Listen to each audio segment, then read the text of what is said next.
Hello, di dalam kehidupan kita adalah penting untuk kita menjaga hati kita dan juga hati orang lain. Kehidupan bukanlah sesuatu yang lurus ataupun straightforward. Kehidupan adalah penuh dengan rancau dan berliku-liku.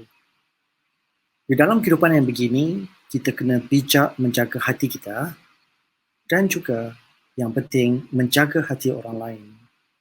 Menjaga hati adalah seperti kita menunggang kuda dengan membawa semangkuk air, iaitu satu mangkuk yang ada air, dan perjalanan kita dengan kuda berkenan akan sampai ke destinasi dan pada masa yang sama, air berkenan tidak tumpah ataupun tidak jatuh daripada mangkuk berkenaan. So bayangkan kita menunggang kuda sambil memegang mangkuk yang berisi penuh dengan air, dan kita sampai destinasi dalam perjalanan yang berbukit buka bergunung ganang dan tidak jatuh pun walaupun sedikit air. Itulah analogi ataupun satu metafora betapa sukarnya untuk menjaga, walaupun untuk menjaga hati kita sendiri. Betapa sukarnya untuk menjaga hati kita, termasuklah menjaga hati kita sendiri. Bagaimana pula kalau kita kena menjaga hati orang lain?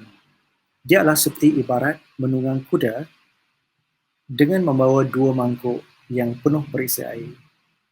Satu mangkuk adalah berkenaan dengan hati kita dan satu mangkuk lagi adalah berkenaan dengan hati orang lain. So dalam perjalanan yang berliku, bergunung ganang, berbukit bukau berkenaan, dalam usaha kita mencapai destinasi, air daripada mangkuk berkenaan tidak tumpah sama daripada mangkuk kita ataupun mangkuk orang lain. Bermaksud dalam perjalanan berkenaan, hati kita dapat dijaga dan hati orang lain dapat dijaga. Dan biasanya, jika perjalanan tersebut adalah penuh mencabar, akan ada hati yang terluka. Begitulah cabarannya dalam menjaga hati diri sendiri dan juga hati orang lain. Pada hari ini, bila kita hidup secara bersorangan, ianya tidaklah mudah ataupun ianya tidaklah susah untuk kita menjaga hati kita. Tetapi bila kita hidup dengan ramai kawan-kawan, sahabat-sahabat dan ahli keluarga, ianya tak mudah bagi kita untuk menjaga hati semua orang.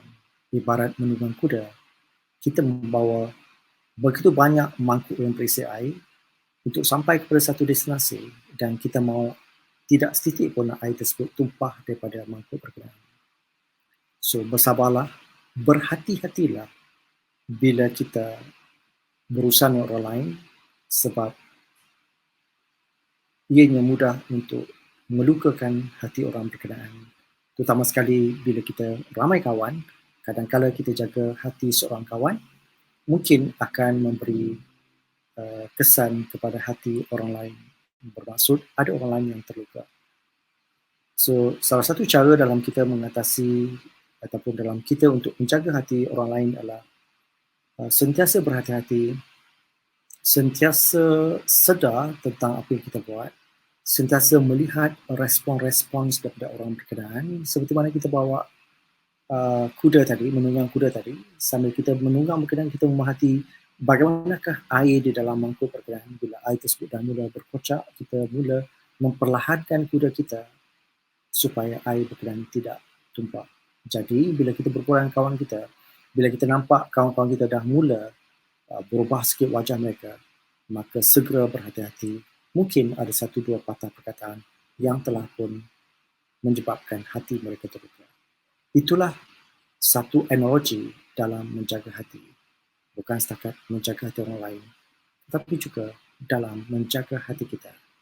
Jom kita sama-sama berusaha untuk menjaga hati kita dengan baik dan juga menjaga hati orang lain dengan baik supaya tidak ada satu hati pun yang terluka. Sekian perkongsian ini. Semoga bermanfaat. Terima kasih.